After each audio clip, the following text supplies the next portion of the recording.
Sobat PNB, yang alumni PNB maupun yang akan menjadi alumni PNB maupun yang belum menentukan pilihan untuk kuliah ya, saran saya di PNB.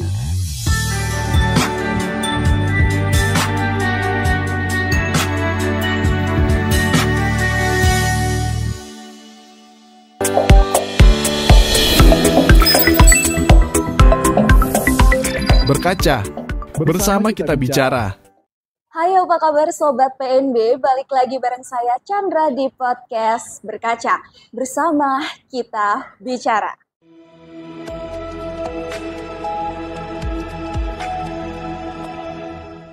Senang sekali bisa rasanya menyapa Sobat PNB di episode ke-15 kali ini. Selamat datang di podcast Berkaca bersama kita bicara dalam berbagai hal mulai dari dinamika kampus, profiling, hingga sisi humanis yang akan dikupas secara tuntas. Oke, di episode ke-15 kali ini kita akan membahas tentang topik bagaimana cara membangun kesuksesan bersama alumni dari Politeknik Negeri Bali. Nah, saat ini sudah sukses nih menjadi salah satu pemimpin cabang BKS, PT Beringin Karya Sejahtera, yang ada cabangnya di Denpasar. Wilayah kerjanya ada di Bali Nusra. Sekedar informasi, BKS adalah salah satu anak perusahaan dana pensiun Bank BRI yang didirikan pada tanggal 21 Agustus 1986 yang bergerak dalam bidang jasa pengolahan bangunan dan gedung, jasa konstruksi, jasa tata graha, dan jasa archiving. Keren banget kan? Oke, tanpa berlama-lama lagi, langsung saja kita sambut tamu istimewa kita, alumni dari Politeknik Negeri Bali.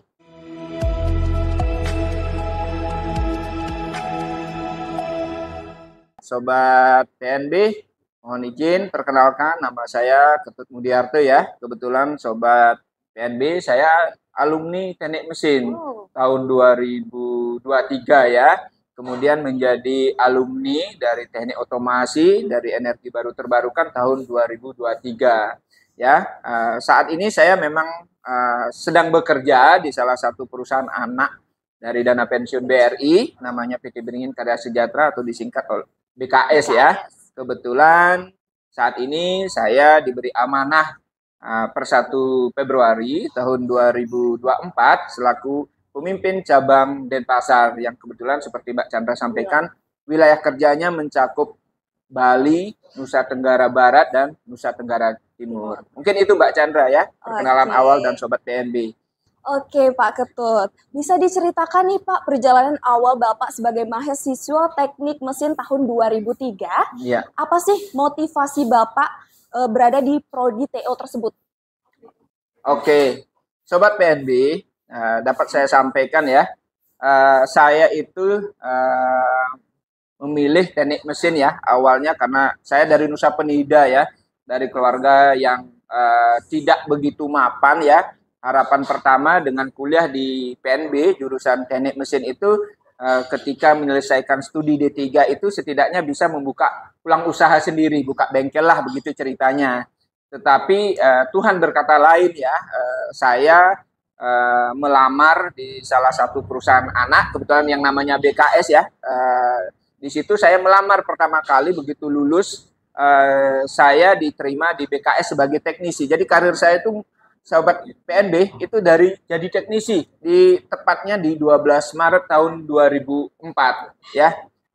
Kurang lebih saya lalui karir jadi teknisi itu 5,5 tahun. Kemudian saya diberi amanah menjadi kepala unit pengelolaan gedung BRI Gajah Mada. Kurang lebih saya 5 tahun. Kemudian sempat di bagian operasional dari BKS cabang Denpasar ya. Kurang lebih 1 tahun. Kemudian saya dimutasikan lagi gitu ya. Ikut job opening kembali di BRI gitu ya. Di tahun 2018 puji syukur saya lolos gitu ya, tapi penempatan di BRI tetap masih identitasnya itu BKS selaku Building Manager ya, atau BM, kurang lebih 2 tahun. Kemudian berlanjut saya menjadi manajer operasional di tempat yang sama gitu ya, dan 1 Februari dipercaya sebagai pemimpin cabang ya. Nah, itu awal karir gitu ya.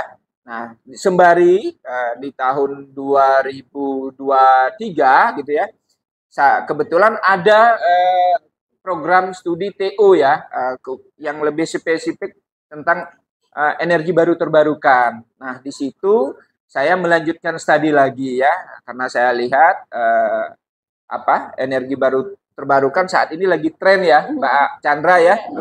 Kebetulan di BKS itu merupakan salah satu produk andalan kami ya. PLTS hampir semua proyek Selindo BRI pemasangan PLTS itu dipegang oleh BKS. Salah satunya yang di Bali ini yang sedang akan dipasang itu di wilayah di BU Renon.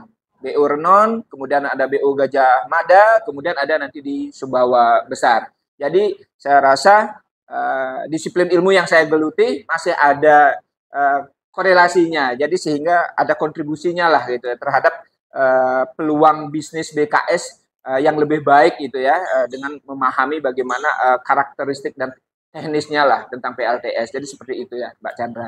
Oke. Nah, sebagai alumni PNB lagi nih Pak ya, bagaimana sih pendidikan di PNB ini membantu Bapak dalam sektor jasa dalam industri itu Pak?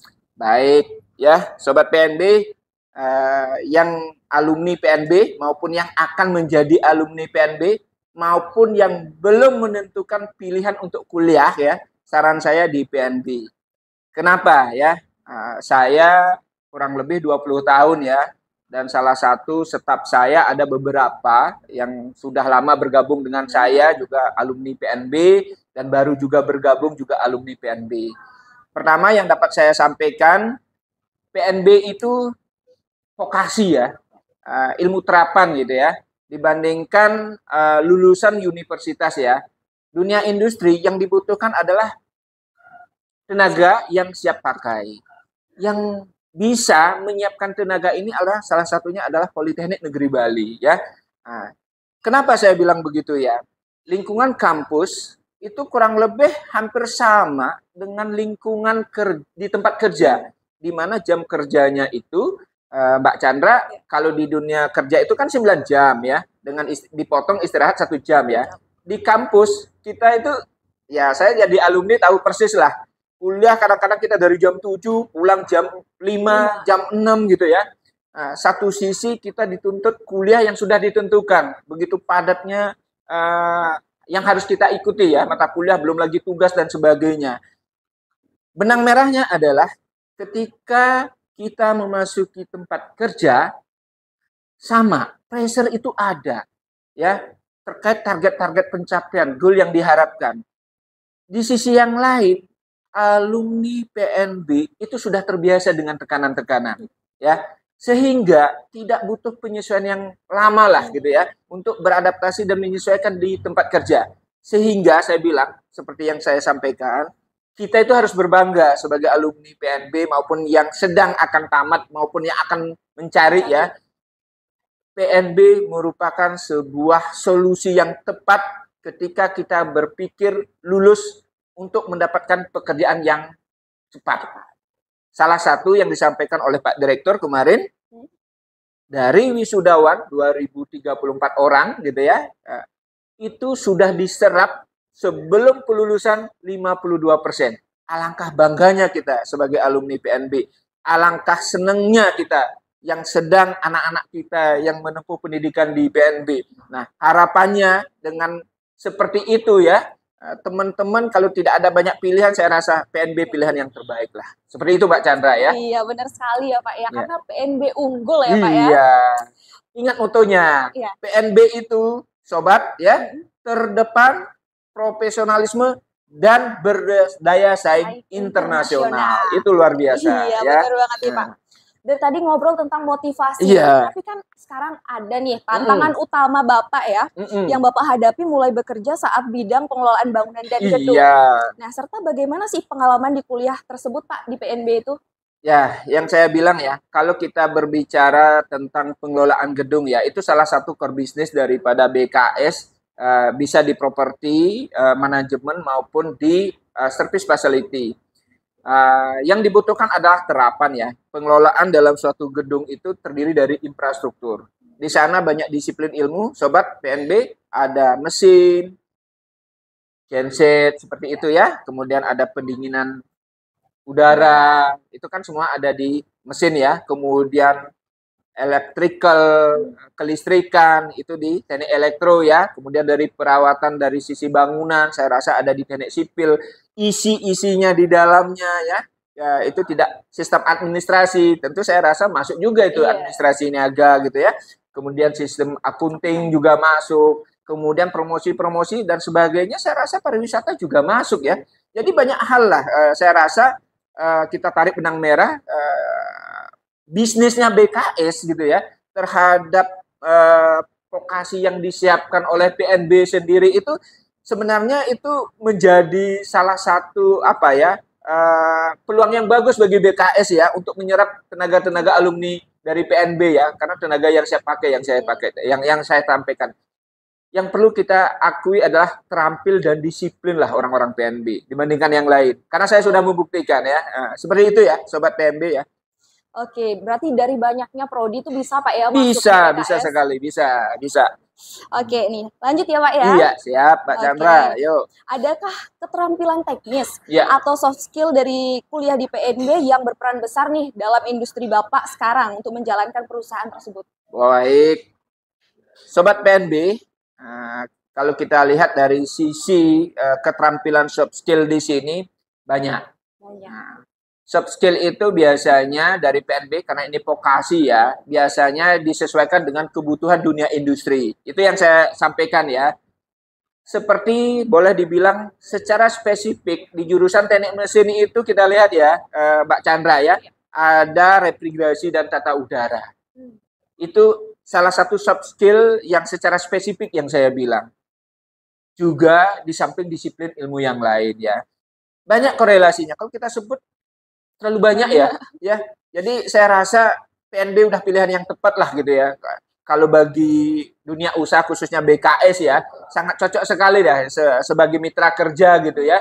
PNB menyiapkan human capitalnya untuk kami, kemudian kami menyerap satu sisi terhadap pekerja yang sedang mencari pekerjaan juga tentu masuk di dunia tempat kerja kami secara satu sisi kan juga ada feedbacknya lah gitu ya dengan kesejahteraan yang diberikan dan sebagainya jenjang karir juga yang tidak tertutup kemungkinan seperti saya loh Pak Chandra dari teknisi bisa jadi pemimpin cabang itu artinya sebagai sebuah jendela ya sebagai sebuah informasi bagi rekan-rekan kalau mau berkarir dan mau bergabung. Saya rasa tidak spesifik di BKS saja. Saya rasa di tempat usaha yang lain, lulusan alumni PNB terbuka lebar, ya, dan malah menjadi prioritas. Karena yang tadi, Mbak Chandra, mereka itu memang sudah siap pakai gitu ya. Adaptasi itu tinggal sedikit aja dibandingkan dari lulusan yang lain. Kadang-kadang beradaptasi butuh waktu yang lama, kan tidak efisien dari cost yang dikeluarkan. Kemudian output yang tidak begitu cepat gitu ya. Tetapi dengan PNB tidak terlalu lama, output yang diharapkan juga cepat gitu ya, sesuai dengan apa yang menjadi target daripada perusahaan. Seperti itu ya, Sobat PNB. Berarti simbiosis mutualisme ya Pak? Betul, saling menguntungkan. Ya, sepakat itu Pak Chandra ya. Nah, dalam peran sebagai kepala, sebagai pemimpin cabang nih Pak ya, apa sih motivasi atau inovasi pendekatan yang Bapak terapkan nih untuk meningkatkan layanan seperti jasa konstruksi, tata geraha, dan data archiving itu Pak? Seperti apa? Sebenarnya itu tidak jauh lah dari mutunya PNB. Saya menerapkan selalu yang namanya responsibility, berkualitas, dan bertanggung jawab. Kalau responsibility, bagaimana kita menghidden ya namanya permasalahan-permasalahan gitu ya, sejauh mana kita menghadapi tekanan, mencari problem solvingnya untuk menyelesaikan sebuah permasalahan, ya itu saya rasa itu adalah di PNB. Kemudian yang tadi yang saya bilang berkualitas. Kalau kita berbicara kualitas itu pasti kita berbicara masalah mutu. Di dunia industri tidak jauh berbeda dengan ISO 9001 ya. Output ya, mutu yang diharapkan udah ada standarnya lah gitu ya. Kemudian yang tadi bertanggung jawab. Nah, yang bertanggung jawab, kalau kita lihat tadi dari mutunya PNB itu profesionalisme ya gitu ya. Tentu apa yang kita lakukan, suatu sisi secara skill gitu ya, kita memenuhi kriteria. Kemudian apa yang kita lakukan, saya rasa etika, attitude-nya gitu ya, menjadi pekerja profesionalisme itu. Jadi 3 hal yang selalu saya bawa kemana-mana ya, yang tadi responsibility, berkualitas dan bertanggung jawab ya. Kalau kita lebur, profesionalisme pasti ada di dalamnya. Seperti itu Mbak Chandra ya. Oke. Nah, bagaimana sih Bapak melihat pentingnya jaringan alumni PNB Iya. sebagai wadah nih Pak dalam IKA atau Ikatan Alumni PNB dan mendukung perjalanan karir Bapak di dunia industri sekarang? Baik, Sobat PNB, dan terkait IKA ya, Ikatan Alumni PNB itu keberadaannya sangat penting. Kenapa? Alumni itu, Ikatan Alumni itu kan kumpulan-kumpulan alumni ya. Di dalam sebuah ikatan, sebuah organisasi ini pasti ada pendobrak. Yang saya bilang pendobrak ketika dia berada di tempat kerja yang dulunya mungkin alumni tidak ada, mungkin dia jadi ada.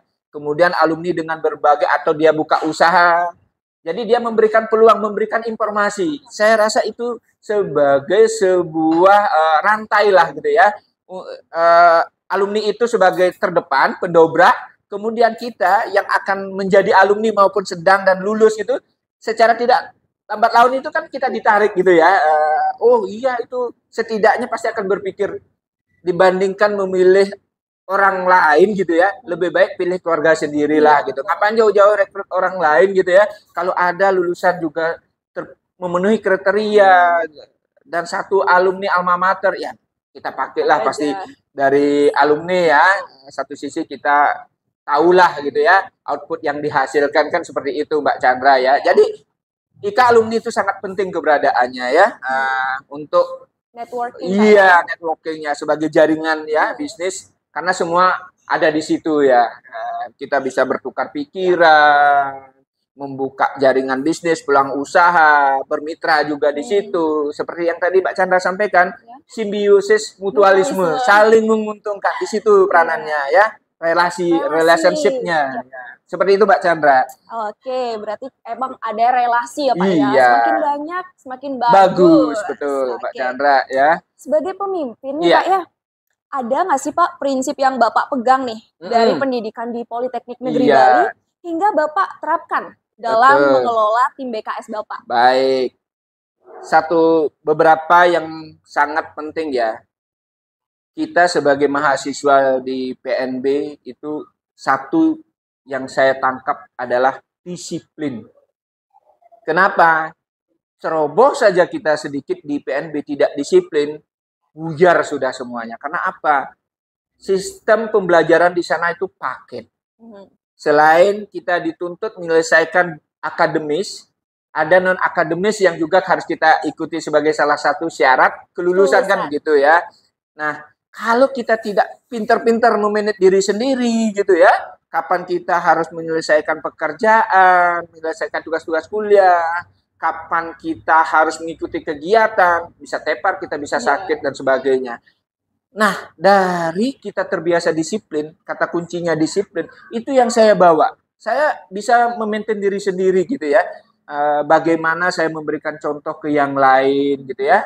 Saya harus disiplin gitu ya, menyelesaikan pekerjaan, datang tepat waktu dan sebagainya. Karena di BKS jelas di etos kerjanya datang tepat waktu, disiplin memenuhi jam kerja, undangan, rapat dan sebagainya. Jadi kata kuncinya tadi yang sebagai pemimpin salah satu yang berpengaruh terhadap karir saya dari PNB adalah disiplin, profesionalisme ya. Itu saya rasa dua hal sangat penting ya, sangat korelasinya terhadap jalan karir saya Mbak Chandra. Mungkin seperti itu Sobat PNB. Oke. Berarti juga harus ada time manajemennya juga ya Pak. Iyalah, segala sesuatunya harus ada time plan-nya yang terencana gitu ya.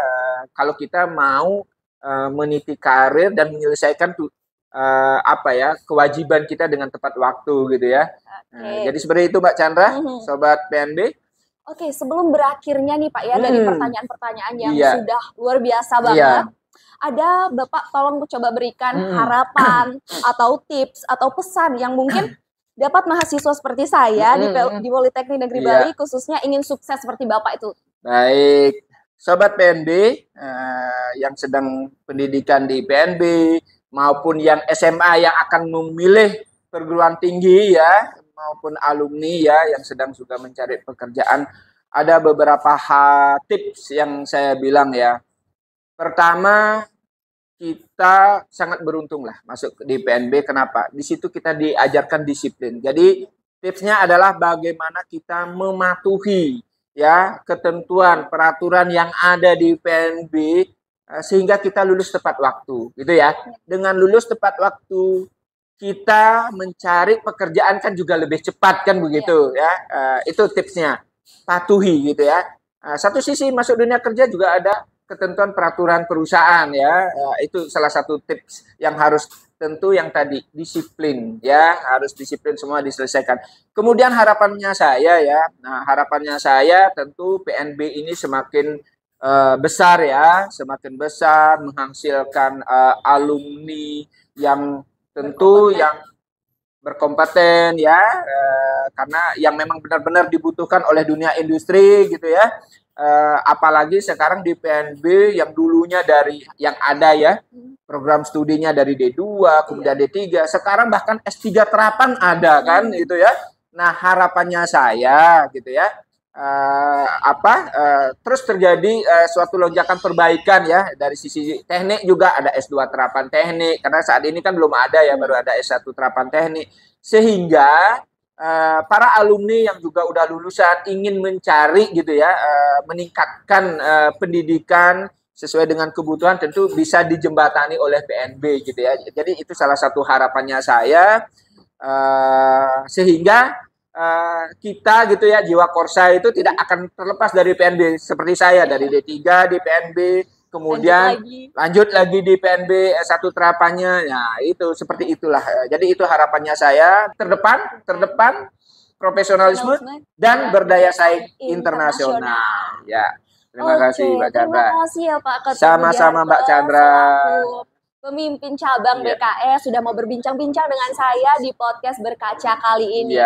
Oke, jangan lupa kalian subscribe dan follow Medsos Politeknik Negeri Bali untuk info seputar kampus. Berkaca bersama kita bicara.